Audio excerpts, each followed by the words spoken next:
Assalamu alaikum. This is Mohammed Tanzeel from the desk of Excellence Online.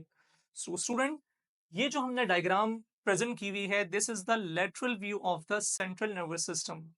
अगर आप गौर से देखें तो सेंट्रल नर्वस सिस्टम को हमने डिटेल में यहाँ पर क्लासिफाइड किया हुआ है, which consist of brain and spinal cord.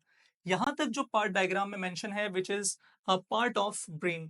Then medulla के बाद जो कंटिन्यूएशन है, this is a part of spinal cord. अगर हम सुपरफिशियली ब्रेन की क्लासिफिकेशन की बात करते हैं, सो ब्रेन को हमने क्लासिफाइड किया है तीन पार्ट्स में, starting with the fore brain. Now fore brain अगर आप इस डायग्राम में देखेंगे तो फोर ब्रेन को दो पार्ट में हमने डिवाइड किया हुआ है। Number one is telencephalon and second one is डायंसेफेलोन।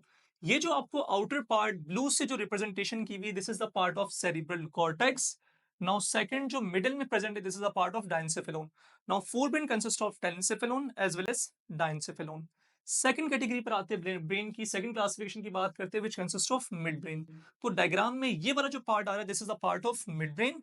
Now third जो पार्ट है ब्रेन का, विच consist of hind brain. Now hind brain की बात करें तो it mainly consist of bones, medulla and cerebellum. This is all about the classification of the central nervous system. इस तरह की मजीद और डिटेल में लेक्चर्स देखने के लिए आप हमारे चैनल को सब्सक्राइब कर सकते हैं।